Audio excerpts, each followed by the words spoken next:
Hello and a very warm welcome to the latest episode of the Ponsonby and Massie podcast, which once again comes here from the Press Bar in Albion Street in Glasgow. And once again, we thank them for hosting us today.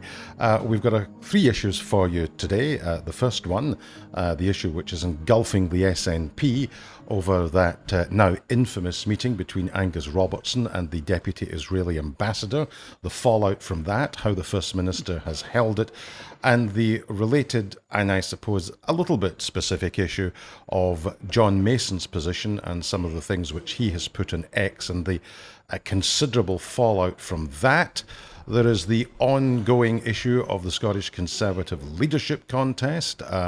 Campaigns are being launched, and indeed some campaigns are falling apart, and two candidates have already withdrawn. And in a very, very sort of depressing note, the drugs deaths statistics this week. Is the strategy right? Can anything be done to materially put these in the right direction? Is there a new strategy which is needed? I'm joined once again by Alex. How are you feeling this week? Pretty chirpy actually, Bernard, you know. It's August, or, well, notionally August. The first chill blasts of autumn are upon us, I think. And that means that winter is looming too, which is always something to revive the spirits at the end of another long, hot, scorching Scottish summer. Yes, I swam here today.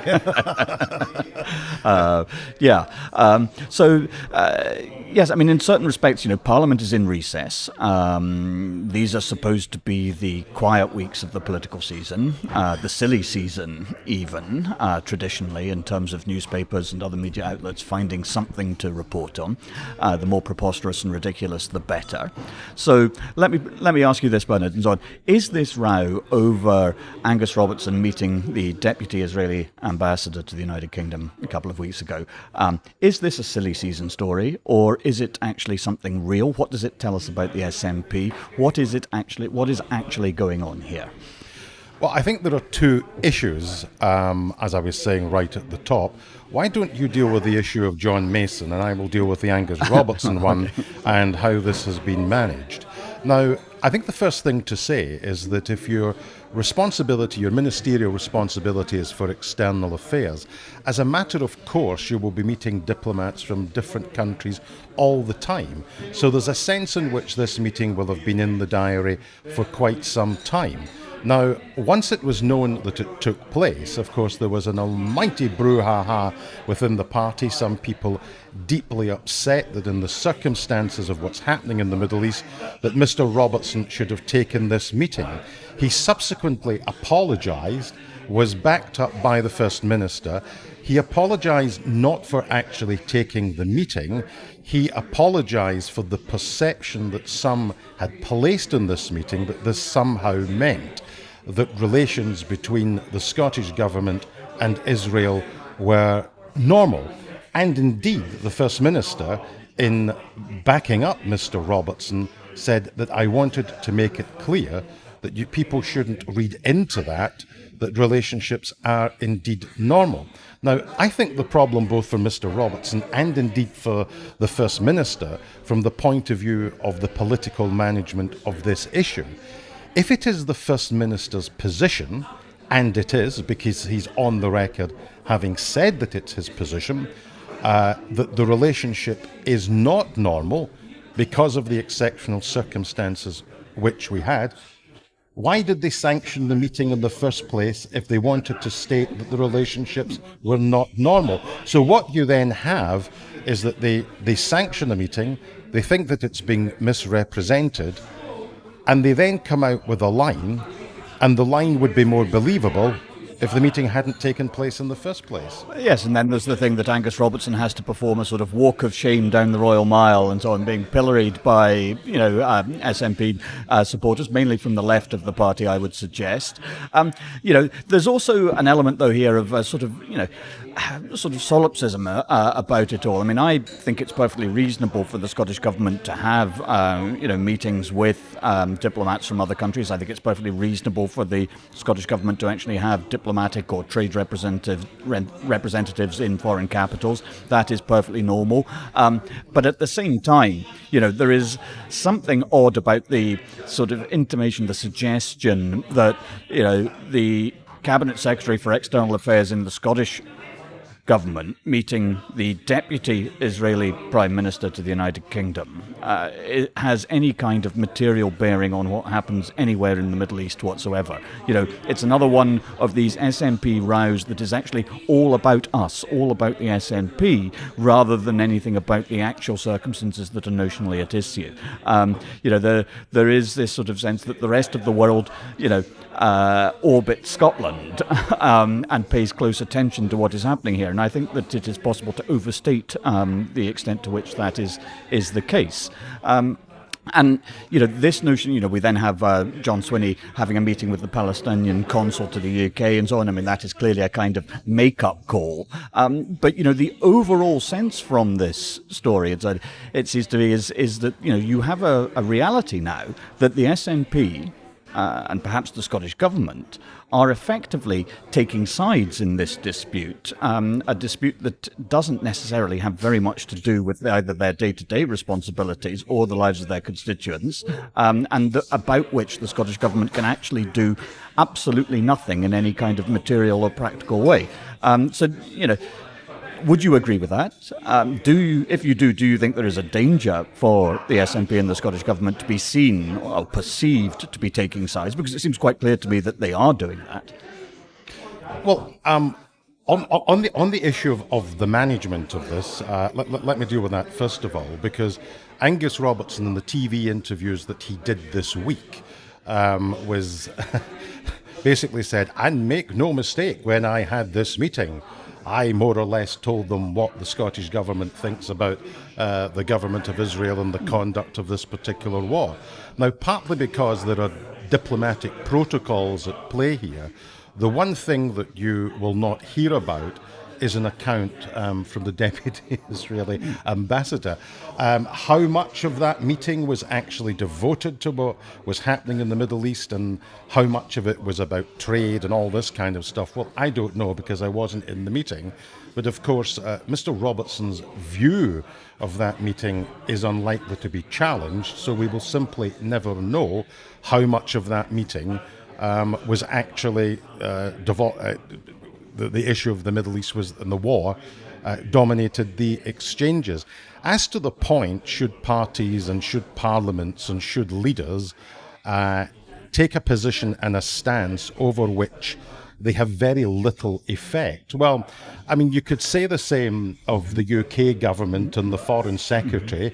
You could say the same of the US government with the Secretary of State, and this shuttle diplomacy has been going on for months and months and months, and we're no closer to a ceasefire. I have a sort of simple view about this, is that whether you're a local authority, whether you're a devolved government, whether you're a national government, of course your prime responsibility is to get on with the job that you were elected to do for the things for which you are competent.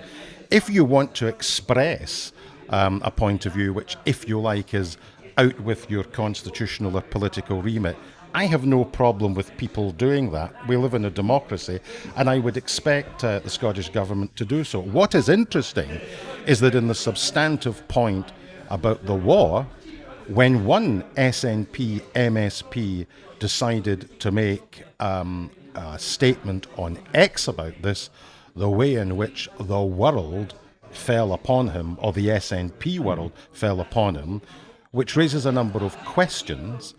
If you take a pro-Israel point of view, is the SNP a comfortable place for you? And were the attacks on John Mason an attack on his views on the Middle East, or how he expressed his point of view, or is there a much more fundamental issue going on here, which is that in terms of the attacks against him, there almost appears an implication that he doesn't have the right to hold the view that he holds and be a member of the SNP. in which case I think that is a very clear freedom of speech issue. Well, I mean, John Mason is, if you like, a figure of long-standing controversy. So, he is very much out of step with the SNP mainstream on a whole range of issues, particularly perhaps social issues such as abortion. And he's a very devout Baptist, I think.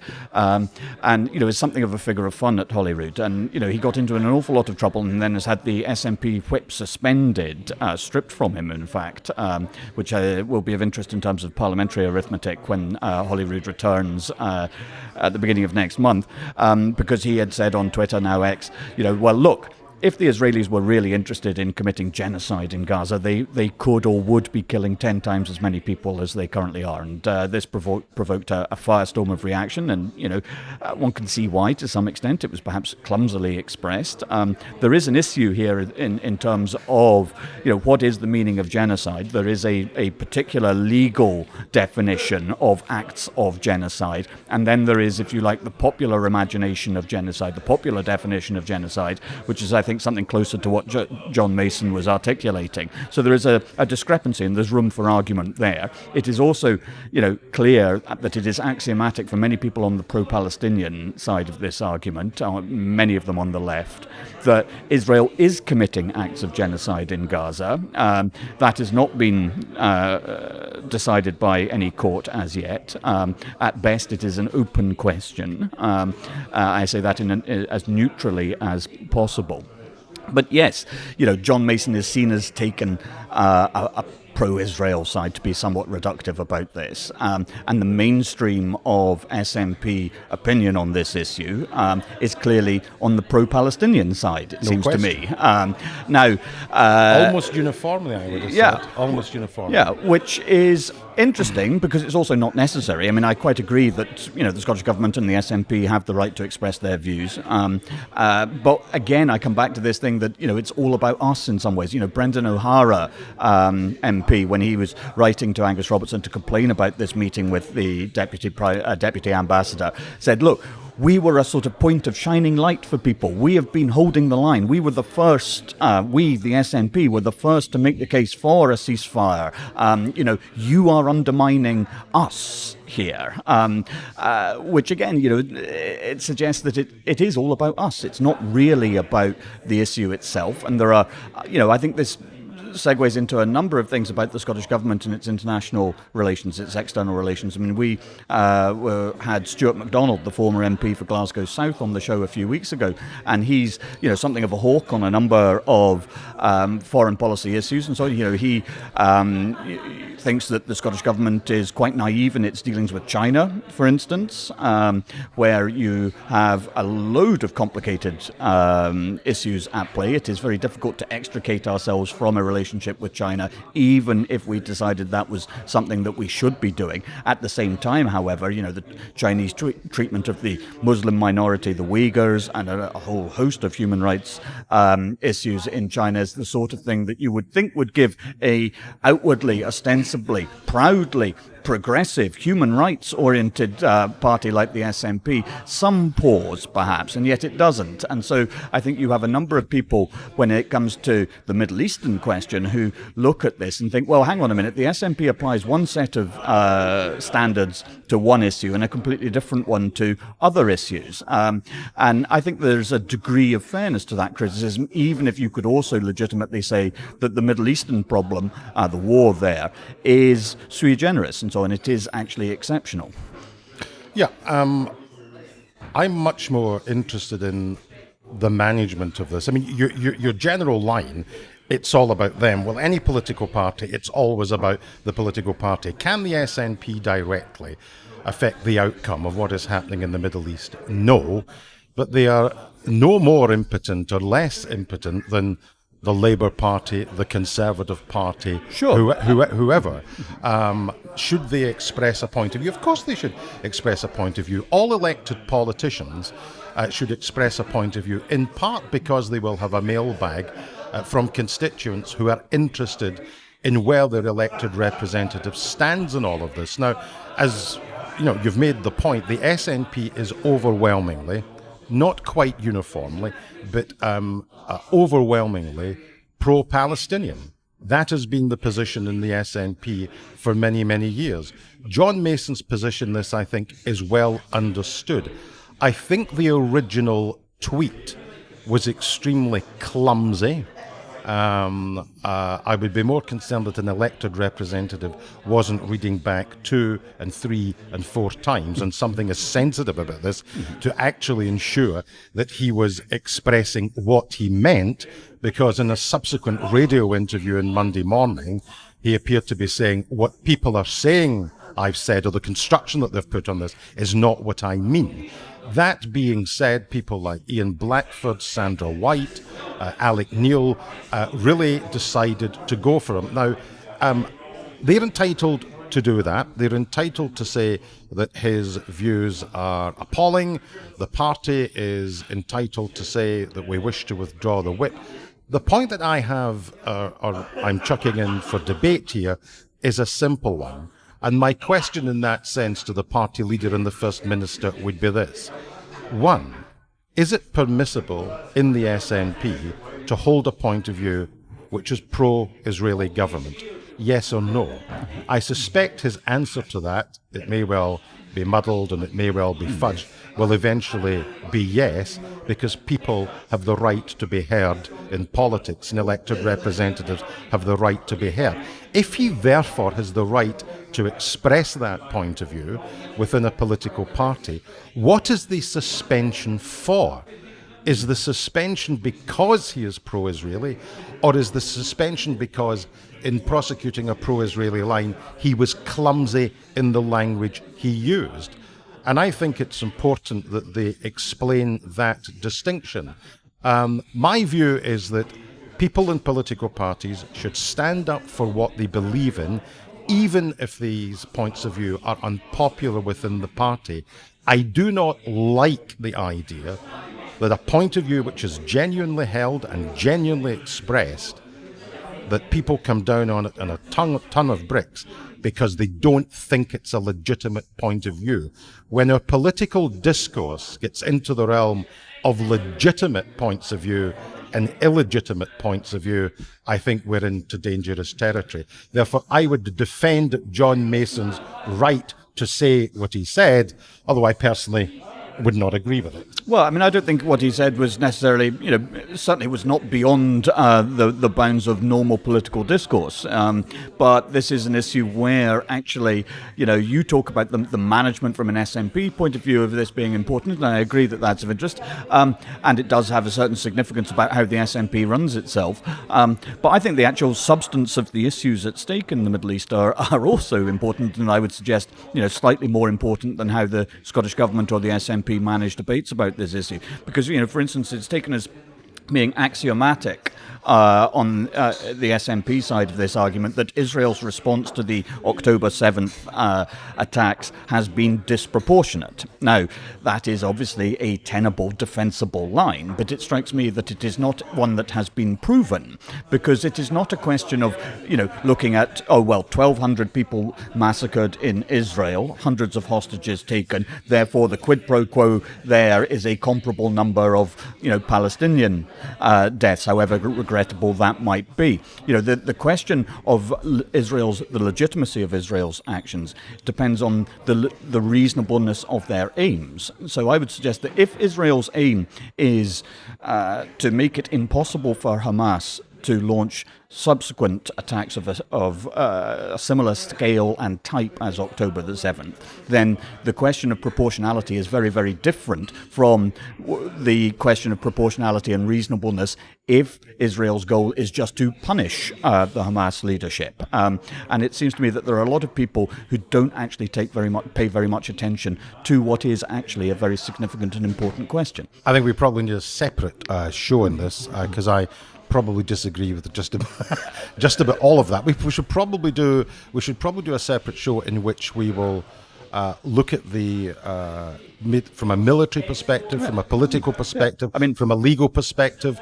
But let me say that. But that doesn't excuse Benjamin Netanyahu and his government. It doesn't excuse the ongoing occupation of the West Bank, where which is worse than a crime. I would say it's a blunder from Israel's own long-term security. It doesn't do anything to deny the fact that there is a very strong case that Netanyahu has been the worst leader in Israeli history, the most disastrous leader in Israeli history. Those are all parts of what is a very, very complicated thing. It is not as straightforward as Israel good, Hamas bad. The roots of this are deep, and of course, the state of Israel, for many years in its early years, is a world away from the kind of state that it is now. And of course, the issues around this have changed with the passage of time, with the war in 67, the war in 73, various efforts to bring about peace. I think it needs a separate show with perhaps a couple of guests to have a sober and a rational look at all of these issues, because the one thing that normally accompanies this kind of issue is quite a lot of hysteria. And on the issue of hysteria, I noticed that Douglas Ross at the Edinburgh... That's a very neat segue there. At the Edinburgh Fringe this week, what was the expression that he was given to see whether or not he agreed with it? Indeed he did. Was it? It was put to him, aren't your colleagues a bunch of calculating bastards? And Douglas Ross, former leader of the outgoing leader of the Scottish Conservative and Unionist Party, he's had a moment's reflection and he said, yeah, they probably are, I think that when I read the reports of what he'd actually said in this interview in conversation with Graham Spears at the Edinburgh Fringe, I sort of looked at this and thought, he's advertising himself to be just a little bit naive, because he said that when he took the job, he was not aware that you were going to get this degree of backstabbing. But this is the Scottish Conservative and Unionist Party, Bernard. I was thinking, how long has he been around? And indeed, in agreeing with that particular statement, he really does give the game away that for the period of time in which he has led this party, that the group at Holyrood has effectively been pretty split. Now, I know that journalists who are in the bubble, who go to Holyrood, who talk off the record to MSPs, will have got the sense that they were not a happy bunch. But nevertheless, this absolutely advertises that this is a group that was not united. In part, I would suggest, because he was incapable of uniting them. In part, I would suggest, because his leadership skills are pretty limited. And of course, we've now in the middle of a leadership contest where once there was 6, there is now 4. 3. Oh, 3. 3. We're now down to 3. Yeah, we're down to 3. At the time of recording, we have Murdo Fraser, Russell Finlay, and Megan Gallagher, who are still running. Brian Whittle, Liam Kerr, and the other one, Jamie Green, have all dropped out of the race. Kerr and Whittle have endorsed Murdo Fraser. So there are 3 candidates at present. And I think it was always going to be... I think we did I think it was the first podcast in here I said this is going to come down to Russell Finlay as against Murdo Fraser. It's whether or not they want to go back to the past, or whether or not they want to have a continuity candidate, although I see this week that Russell is saying, I ain't the continuity candidate. Well, I mean, the curious situation the Scottish Tories find themselves in is that, yes, their share of the vote has been declining over the last couple of electoral cycles, but the number of seats the Scottish Tories have won has not declined. In both the last Holyrood election and then the general election, you could make a reasonable argument that the Tory result in Scotland was better than expectations, that they outperformed expectations, even though their share of the vote fell. And that, of course, reflects the greater efficiency with which the Tory vote is now distributed in Scotland, but it does mark a retreat as well. The sense that the Conservatives are no longer really playing as a national party, that they have become a regional party of the north east and the south of Scotland. And one of the problems for them is that they're in a position, a bit like, you remember, Bernard, the movie The Candidate, starring Robert Redford as a candidate for a Senate race in, I think it's California, and he's the outsider. Nobody thinks he's got a chance, but he's the fresh face, and then he wins against all the odds. And the last line of the movie is Redford look into the camera and say, "What do we do now?" And there is a sense for the Scottish Tories that they are perversely in this situation now. What do they do now? Because the battle that, as far as they are concerned, has been won, at least for the next few years, is the constitutional battle. Nobody thinks there is going to be an independence referendum in the foreseeable future. And so, since that has defined Scottish Toryism for the last decade, once that is off the table, what do we do now? And that's the question that, to be fair to them, I think Murdo Fraser and Russell Finlay and perhaps Megan Gallagher too, to some extent, have all been asking. The question is, do they have anything that even approaches an answer? I suspect that they don't. I think you're right to say that the constitutional question is off the boil. The two parties that the referendum was good for in 2014 in longer-term electoral terms were the SNP and the Conservatives, because in 2015 the SNP won 56 out of 59 seats. And the Tories, of course, eventually would become the official opposition at Holyrood, not because of any policy perspectives. I mean, the unofficial official opposition. I mean, there is no formal official opposition. And so on, the opposition, the opposition, the largest opposition official party, or unofficial or otherwise, the largest small party. But they became that not on the basis of any grand strategy, not on the basis of any policy prospectus, not on the basis of recasting the centre-right offer to the Scottish voters. They got it because a lot of people were angry that the SNP would not leave the independence question alone, and the way in which they could let off steam was to vote for the Scottish Conservatives, and that is what they did. And when that question goes off the boil, and they don't have to let off steam anymore, well, we saw what happened at the general election just a matter of weeks ago. They went down to a percentage share of the vote, which is absolutely risible. I do not think there is anything that any leader can say or do between now and 2026, which means that they will be the second largest party at Holyrood. It ain't happening. The only question is, how big is the defeat going to be in 2026? Parking that aside, in the short term, there is the longer term issue, which we've discussed many times in this podcast. What is the offer? And I think the entire problem with the Scottish Conservatives in the devolved era is that they haven't had any coherent offer. I think the problem in the centre-left of politics in the devolved era is that the social democratic parties have simply been in the business of managerialism and throwing money at problems and not thinking about how they can get a bang for their buck. And on the right of the political spectrum, the so-called right of the political spectrum, there is absolutely no offer whatsoever, nothing which is coherent. I suspect because he's been around much longer than Russell Finlay and Megan Gallagher, that in terms of thinking in a more ideological term, that Murdo Fraser is probably best suited if it comes to the notion of, do you have anything coherent to say?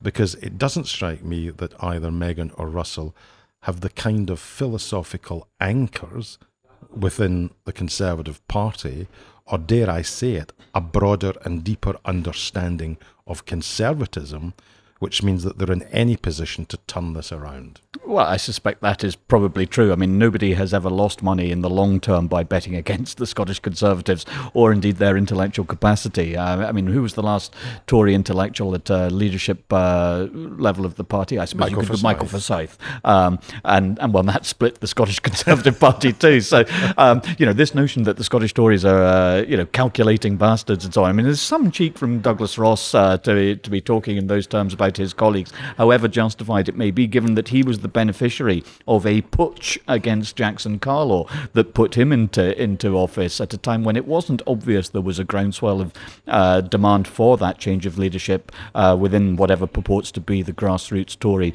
machine in Scotland. But you're right, Scotland says no has been a successful slogan or state of mind for the Scottish Tories over the last decade, but it is insufficient for the future. But against that, there's one wrinkle to that I would suggest, which is that for quite a lot of Scottish Tory voters, yes, they would like to see more Tories elected to Holyrood perhaps, but their chief concern is not having more Tories, but having fewer SNP MSPs. And so to that extent, in 2026, if the Nationalists or the Nationalists and the Greens are denied an overall majority, then a lot of Scottish Tory voters will be reasonably happy with that outcome. They won't mind whether the SNP or Labour are the largest party. They will be content with, if you like, putting the SNP in a box from which the Nationalists cannot escape, or certainly cannot make any fresh, constitutional manoeuvres. And so that will constitute success for quite a lot of Tory voters. But that again does sort of highlight the sort of paucity of ambition that is evident in Scottish Conservative circles. When you ask people what is the party for, they tend to sort of say, well, things that nobody could disagree with. We'd like a happy, successful, prosperous Scotland. Well, yeah, so would everyone. And so this longer-term challenge is one that will, remains unaddressed. Yeah, I think Scottish politics has been a thought-free zone for quite some time. And all of the parties are signed up to that, including the Conservatives. And of course, in relation to the SNP, I was reading, as I do, read your articles in the Times this week about like all the best people, how the record is beginning to catch up with it big style, and how it's getting more and more difficult for them to shake off some negative headlines. And we had more depressing negative headlines this week when I think it was a 12% increase in the number of drugs deaths in Scotland. Now, since I've been around a lot longer than you, I can remember when we used to cover this story almost as a criminal justice story. If you were pushing drugs, it was a crime story, rightly. If you were importing drugs, it was a crime story, quite rightly. Also, if you were using drugs, very often you would find yourself in the criminal justice system. It was almost invariably a criminal justice issue. Then there was an acknowledgement that people who have chaotic lives should not be regarded as criminals. We had to have strategies in order to ensure that they were weaned off drugs, that they could stabilise their lives. And then we had for a long number of years a debate about whether or not you should just say no, which was a line which was punted for many years by the Carlton Athletic recovery group, Davy Bryce, who did some marvellous work with addicts in the East End of Glasgow. And then there was the debate between that and harm reduction, and then there were lots of debates about the methadone projects, and then there was Scotland Against Drugs, which the politicians put money into. There's been various refinements and various strategies. And we now have places where people can go and inject, if there's such a thing, safe consumption rooms and stuff like that. It does appear to me that all kinds of strategies have been looked at and finessed and tried, and still over 1,000 of our citizens every single year losing our lives to drugs. I have no idea how you begin to solve an issue like this. No, and I think it's quite clear that, politicians at Holyrood have no idea either. I mean, Nicola Sturgeon famously said that her government had taken its eye off the ball on this issue, which, obviously true, but also an unsatisfactory answer, in as much as, the job of the First Minister is to keep their eye on the ball on issues such as this. And this is a problem that, while always bad, has really exploded over the last 15 years. The number number of deaths in Scotland has skyrocketed. And one of the mysteries is, why are drugs deaths in Scotland almost three times higher than in the rest of the UK? Why is the problem so much worse here than anywhere else in Europe? Why do you think it is? I think it's very difficult to explain. Why does Glasgow have a drugs death rate of what, over the last 5 years, I think the average is 44 people per 100,000, when broadly comparable cities, Liverpool, Manchester, Newcastle, do not have anything like the same problem. The same figure. In London, the figures are about 5 to 6 deaths per 100,000. So there is something happening here. There are certain aspects that I think are clearly have not helped, and past cuts to treatment and rehab and so on have obviously had an effect, particularly in Glasgow and Dundee. I think there is now a consensus about that. There is the suggestion that the Scottish Government's hands are tied. Well, I don't think that really works as an issue, because, again, it doesn't explain why things are so much worse here than they are elsewhere in the United Kingdom, why they're worse here than anywhere else in Europe. So there is something specific, but it is very mysterious. But you're right that a whole range of issues have been tried and haven't had any kind of real success. And we should, I think, reiterate that this is, not a problem that touches all parts of Scotland equally by any stretch of the imagination. Almost all drug deaths are from the poorest, 20% or 40% of households or neighbourhoods. That this is a blight on deprived Scotland in a way and to an extent that just doesn't exist anywhere else in the UK, anywhere else in Europe. I have a degree of sympathy for politicians who are having to struggle with this now, including SNP ministers. But at the same time, this is it's pointless talking about this being Scotland's shame, Scotland's disgrace, or whatever, without actually putting the money into the kind of treatment and rehab services that might do something to alleviate it. Because even things like safe consumption rooms, there may well be a good case for them. There is clearly a good case for treating this as a health issue rather than a criminal justice one. Absolutely. But the current approach hasn't been working, and nobody, I think, believes that safe consumption rooms are anything other than to use the cliche, a sort of sticking plaster type solution. So, there are, in the end, government is the language of priorities, isn't it? And this hasn't been a priority. Having interviewed people over the years who have lost loved ones to drugs, what has been very, very clear to me is that although there are strategies in place, and this just doesn't happen with drugs policy, you could probably look at other areas of public policy where this is the case. Politicians do actually devote resources to issues. There are strategies which are in place. When it comes to drugs, there is no silver bullet in that respect. It's almost as if every single addict, every single individual whose life has been messed up as a result of taking drugs needs a bespoke pathway out of their addiction. But it has to be a bespoke pathway. And I can recall on several occasions interviewing fathers, mothers, daughters, brothers, when they would simply say he was on the verge of residential care and didn't get it. It was all too late. So there's this issue of, here is what public policy is trying to do, here are the resources and the ability to move different aspects of the state to will an end in order that an individual has a pathway out of a chaotic lifestyle. That very often is where the issue is. And I don't know what the answer is, but we can only hope that the various agencies who are tackled with dealing with this can help turn it around. Yeah, I mean, some of it is doubtless due to budgets, certainly cuts in the past and so on, some of which have now been reversed, but not all, must have had some impact. But it can't just be a budgetary matter. It is fundamentally, and here, we loop back on a recurring theme, I think, in our discussions of public policy, which is that the organizations, the institutions, the agencies of the state frequently fail to deliver the services and the standard of delivery that they are expected to do. And so, that imposes an appalling cost when it comes to, the drugs problem, but it is something that, in less fatal ways, is applicable and evident across large swathes of public Scotland. And that, again, I suspect is a theme to which we will be returning, unfortunately, in the weeks, months, and I'm afraid to say, years to come. Indeed, and let us know what you think we should be talking about. Remember, the email address is ponsonbymassie@gmail.com, and you can also get in touch via X. That's at Ponsonby Massie.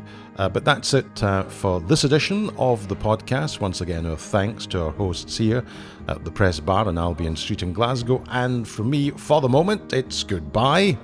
And it's goodbye from me.